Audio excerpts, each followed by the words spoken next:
Hai, nama saya Fahira Ardina binti Abdul Muin, nomor matriks 07DKE21F2056. Assalamualaikum dan selamat sejahtera. Nama saya Nur Afifah binti Muammar. Nomor matriks saya 07DKE21F2003. Saya dari kelas DKE1B.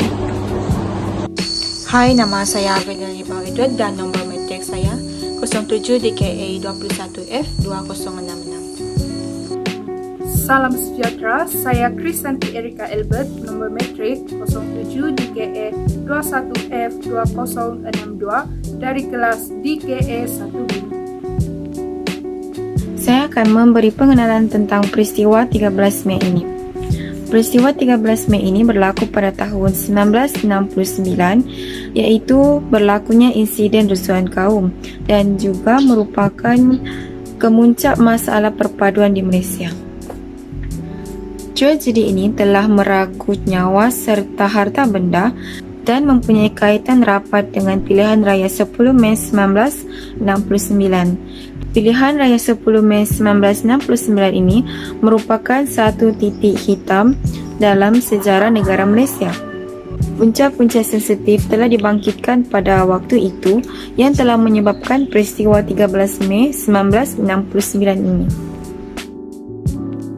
Berikut adalah video situasi 13 Mei 1969.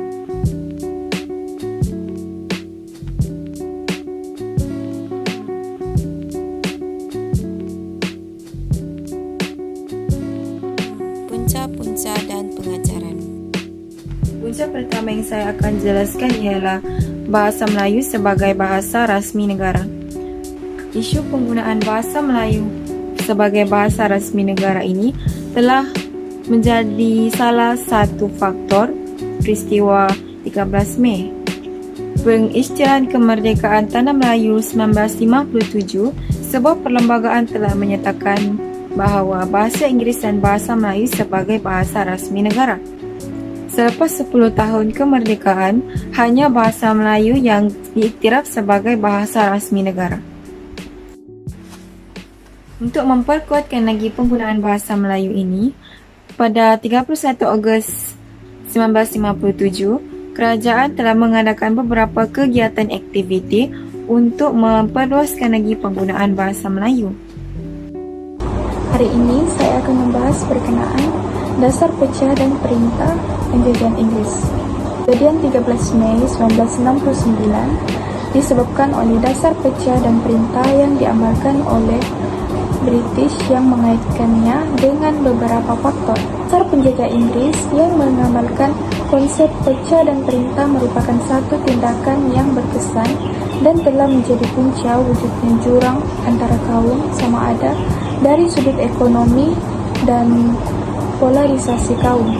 Umpamanya, orang-orang Cina tinggal di bandar dan menjalani perniagaan dan di kawasan-kawasan Lombok sebagai pelombong, dan mereka lah sebenarnya memiliki aset yang tinggi dalam ekonomi masyarakat Malaysia.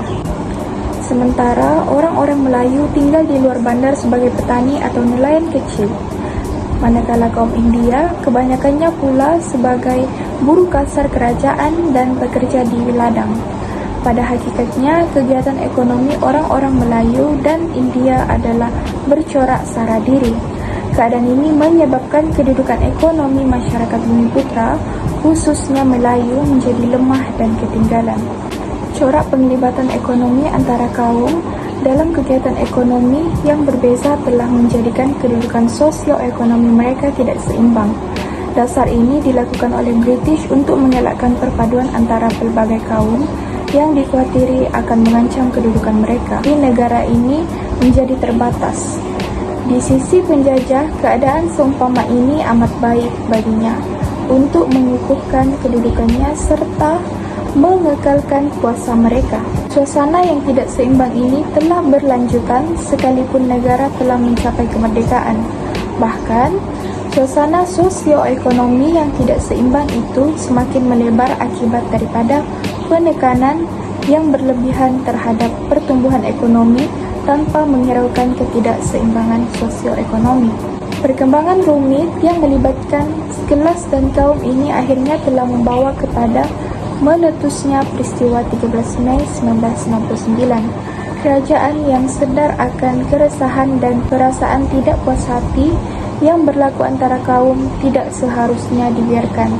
Berikutan inilah lahirnya dasar ekonomi baru DEB yang dilancarkan pada tahun 1971 sebagai usaha untuk memulihkan keadaan. Latar belakang pendidikan yang berbeza juga telah dikaitkan sebagai punca yang membawa tragedi 13 Mei 1969. Terusnya, perbezaan agama dan budaya. Kaum Melayu sebahagian besarnya beragama Islam, kaum Cina beragama Buddha, Lao Tzu, Taoisme, Confucius, manakala kaum India pula beragama Hindu. Di samping itu, terdapat juga yang beragama Kristen. Setiap kaum mempunyai kebudayaan yang tersendiri. Masalah perpaduan ini bukannya bermula disebabkan agama lain, tetapi akibat dari sikap jahil terhadap agama-agama lain hingga banyak perkara yang dilakukan secara tidak sengaja telah menyinggung emosi penganut agama lain, mengakibatkan peristiwa 13 Mei 1969. Seterusnya, saya akan membincangkan tentang hak keistimewaan dan rasa tidak puas hati. PAP secara rantang telah menyuarakan rasa tidak puas hati mereka terhadap apa yang disebutkan dengan hak keistimewaan orang Melayu. Mereka ini tidak puas hati sebab mereka mendakwa bahawa orang Melayu lebih diutamakan manakala kaum lain pula diketepikan dari keadilan. Namun hakikatnya, taraf ekonomi orang Melayu lebih rendah daripada taraf ekonomi orang Cina. Disebabkan rasa tidak puas hati kaum Cina ini terhadap kaum Melayu, maka tercetuslah tragedi 13 Mei iaitu rusuhan kaum. Tragedi hitam ini bukan hanya mengakibatkan banyak kematian, manakala kerosakan harta benda juga turut berlaku. Dakwaan orang Cina bahawa mereka terjejas dan tersisih hanyalah semata-mata untuk menarik perhatian dan sokongan orang ramai menjelang pilihan raya 1964. Tragedi 13 Mei ini juga turut berlaku disebabkan oleh lainan berat sebelah tentera Jepun. Menurut sejarah, pada zaman pendudukan Jepun, masyarakat Melayu ini telah dilayan secara berbeza. Contohnya, masyarakat Melayu dilayan secara baik berbanding masyarakat Cina pula dilayan secara teruk. Hal ini kerana Jepun pernah berperang dengan China sebelum ini dan mencetuskan perasaan saling mendendami antara satu sama lain. Disebabkan hal ini, kaum Cina merasa tidak puas hati dan tumbuhlah perasaan permusuhan antara kaum Melayu dan kaum Cina. Seterusnya, masalah ekonomi. Kegiatan ekonomi yang berbeza mewujudkan jurang pendapatan yang berbeza antara kaum. Ia juga mewujudkan rasa tidak puas hati dan persaingan ekonomi yang tidak sihat. Ketidakseimbangan ini menyebabkan setiap kaum saling cemburu antara satu sama lain. Orang Melayu cemburu dengan kekayaan dan kejayaan orang Cina, manakala orang Cina dan India cemburu dengan kelebihan orang Melayu yang mendapat perkhidmatan dalam sektor pentadbiran. Kesimpulannya, peristiwa tragis tanggal 13 Mei tahun 1969 bukan sahaja tercatat sebagai sejarah konflik, malah ia menetapkan sempadan yang harus diteliti dan dipelihara. Kejadian itu turut mencetuskan detik hitam dalam sejarah negara, apabila pertelingkahan kaum yang berlaku mengakibatkan banyak nyawa dan harta benda terkorban di negara ini. Pemimpin terdahulu cuba memadamkan sejarah supaya generasi akan datang tidak tahu apa yang berlaku di Kuala Lumpur pada tanggal 13 Mei tahun 1969. Tetapi masyarakat hari ini lupa bahawa kita boleh melupakan sejarah, tetapi sejarah tidak akan melupakan kita.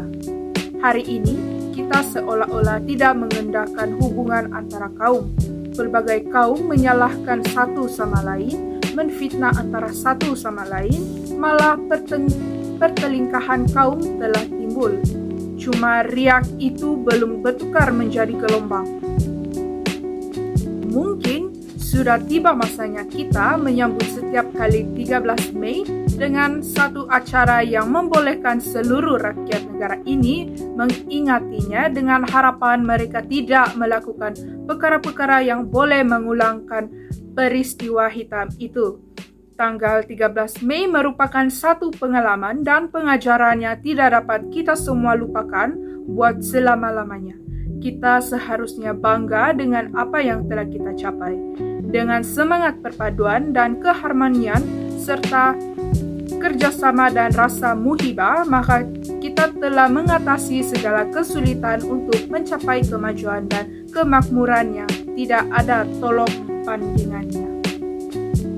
Oleh itu, amatlah mustahab bagi kita semua untuk cuba sedaya upaya hidup bersama-sama dan cuba memahami antara satu sama lain dengan semangat persefahaman, hormat menghormati agar kita terus memelihara keharmonian dan keamanan negara.